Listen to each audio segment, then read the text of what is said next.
The Invisible Revolution: How Black Women Are Quietly Transforming America's Business Landscape. Welcome to the Soft Girl Era podcast, where we explore the journey from constantly grinding to finally grounding in joy, peace, softness, and self prioritization. I'm your host, LeAnne Dolce, pronounced Dolace, like sweet softness whispered in French. I'm your guide from burnout to boundaries, from doing to being, from strong to soft, and loving every second of it. Today, I'm absolutely electrified to share insights from my recent interview with Dr. Denise Clark Taylor, whose groundbreaking research has shattered conventional wisdom about entrepreneurship in America. Dr. Clark Taylor isn't just an academic, she's a visionary whose work has created a seismic shift in how we understand the intersection of race, gender, and economic power. Her fearless commitment to documenting the untold stories of Black women entrepreneurs has quite literally rewritten the narrative of American business history. What if I told you that the most powerful entrepreneurial force in America today isn't coming from Silicon Valley tech bros or Ivy League MBA programs? What if I told you that the future of American business is being quietly, persistently shaped by the very women who have historically been given the least access to capital, connections, and institutional support? Would you believe me if I said that Black women, yes, Black women, are leading the most significant entrepreneurial surge this country has seen in decades?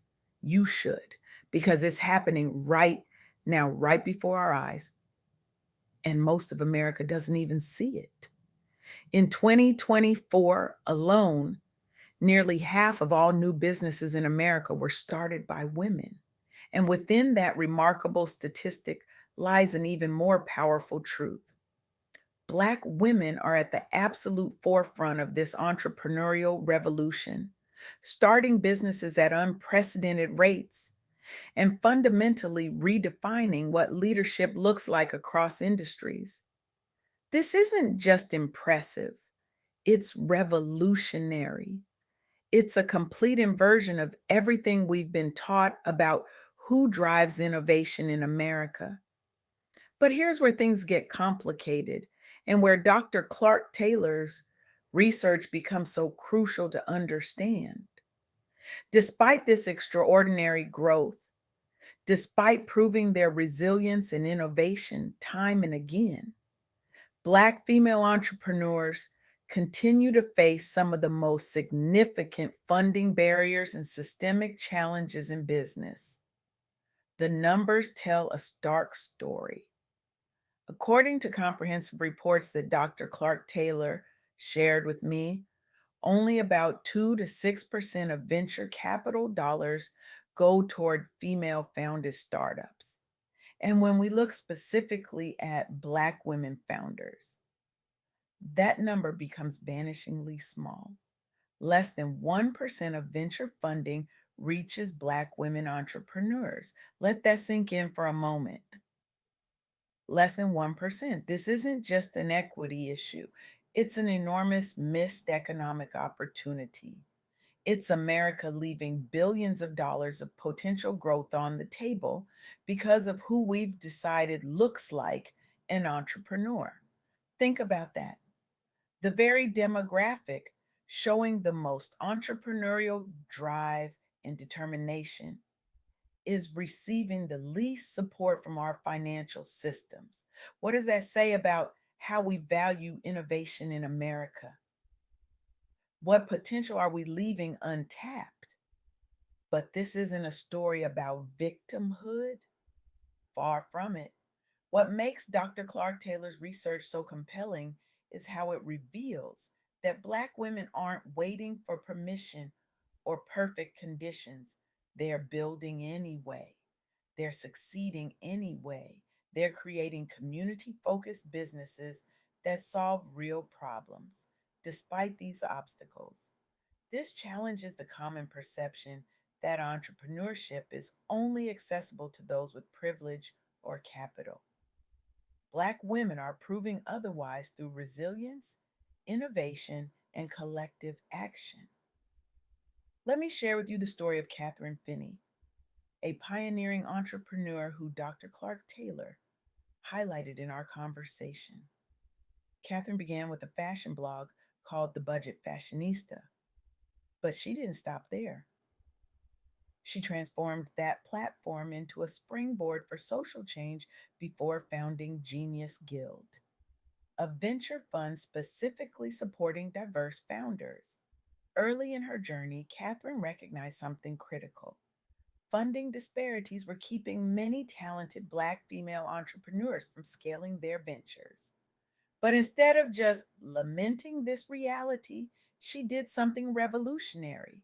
She collected data, hard, irrefutable data highlighting these gaps, what she calls data to break the silence, and used it as leverage with investors.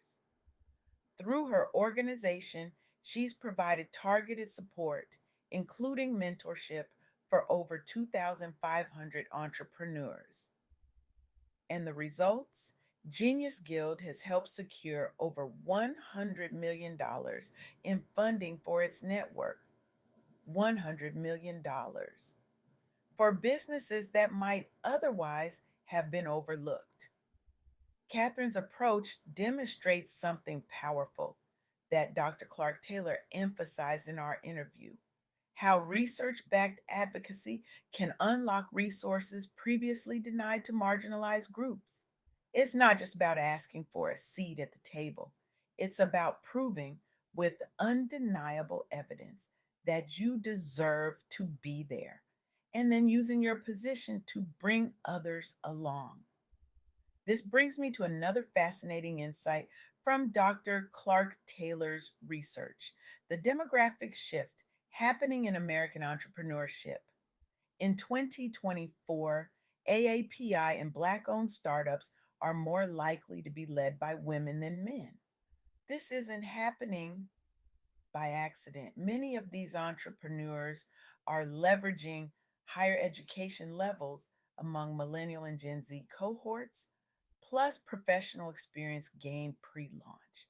They're strategically focusing on service oriented sectors where they can fill urgent community needs. This wave of entrepreneurship is changing what American business looks like and creating role models whose visibility matters deeply within communities. When young Black girls see women who look like them building successful companies, it expands what they believe is possible for themselves. But let's be honest about the challenges that remain. Dr. Clark Taylor's research revealed that entrenched bias means most institutional investors still overlook promising ventures from underrepresented backgrounds, even when data show high returns potential. This is where the power of community becomes so vital. Black women entrepreneurs are creating their own ecosystems of support, mentorship, and funding. They're pooling resources, sharing knowledge, and lifting as they climb. As Dr. Clark Taylor shared with me, comprehensive reports on funding disparities provide actionable benchmarks so founders can advocate more effectively. Know your worth, while prompting investors and firms to seek impact driven returns, not just diversity optics. These findings didn't emerge overnight. They're the result of decades long efforts from journalists, researchers, and founders demanding transparency around venture capital allocation patterns. Such reporting has begun shifting investor mindsets, slowly increasing allocations each year, but much work remains. By spotlighting inequities with hard numbers rather than anecdotes alone, this research arms advocates and founders alike with tools needed for negotiation and change making. What's particularly striking about Dr. Clark Taylor's research is how it reveals three key pathways to success that Black women entrepreneurs are utilizing. First, community building. The most successful founders aren't trying to go it alone. They're creating networks, mastermind groups, and support systems that amplify everyone's chances of success. Second, data driven advocacy. Like Catherine Finney, they're using research and metrics to challenge systemic barriers and make irrefutable cases for investment. And third, leveraging unique personal stories. Black women entrepreneurs are turning their lived experiences into market insights, identifying needs and opportunities that others might miss. By supporting each other and using evidence to challenge systemic barriers, Black female leaders are creating pathways not just for themselves, but for future generations. This is what true revolution looks like, not loud and flashy, but persistent and transformative. Is happening in co working spaces and at kitchen tables across America. It's happening despite the obstacles, despite the statistics, despite centuries of being told no. In the soft girl era, we talk often about dropping the superwoman cape, about learning that softness is not weakness, but a radical act of self love. What's fascinating about the entrepreneurs in Dr. Clark Taylor's research is how they're embodying this principle in business. They're rejecting the hustle culture that demands burnout as proof of commitment. Instead, they're building businesses that honor community care, that prioritize sustainable growth, that make space for rest and reflection. They're saying no to business models that extract value without giving back. They're setting boundaries around their time, their energy, their vision. They're protecting their peace as a practice, even as they build empires. This is redefining strength in real time. It's embracing softness not as a liability, but as a competitive advantage. The ability to listen deeply, to adapt fluidly, to collaborate genuinely. So, where do we go from here? What is our responsibility in the face of this quiet revolution? If you're an investor, ask yourself honestly, what biases might be limiting your vision? What opportunities are you missing because of who you expect an entrepreneur to be? The data is clear. Investing in diverse founders isn't charity, it's smart business. If you're a consumer, look at where you spend your dollars. Are you supporting businesses that align with your values? Are you using your purchasing power to strengthen communities that have historically been denied economic opportunity? If you're an entrepreneur yourself, especially if you don't look like the traditional image of a founder, know this: your perspective is your power. Your lived experience gives you insight into market needs others can't see. Your resilience in the face of obstacles is preparing you for the inevitable challenges of building something new. And if you're simply someone who cares about creating a more equitable world, start by challenging the stories you've been told about who drives innovation, who creates value, who deserves investment. The revolution that Black women entrepreneurs are leading isn't just changing business, it's changing America. It's showing us that the most powerful innovations often come from those who have been pushed to the margins, those who have had to see clearly what others have the privilege to ignore. This is our moment to decide: will we continue to waste human potential because of outdated biases? Or will we embrace the future these visionary women are creating? A future where entrepreneurship is accessible to all with the drive and determination to build, where business serves community, where economic power is distributed more equitably.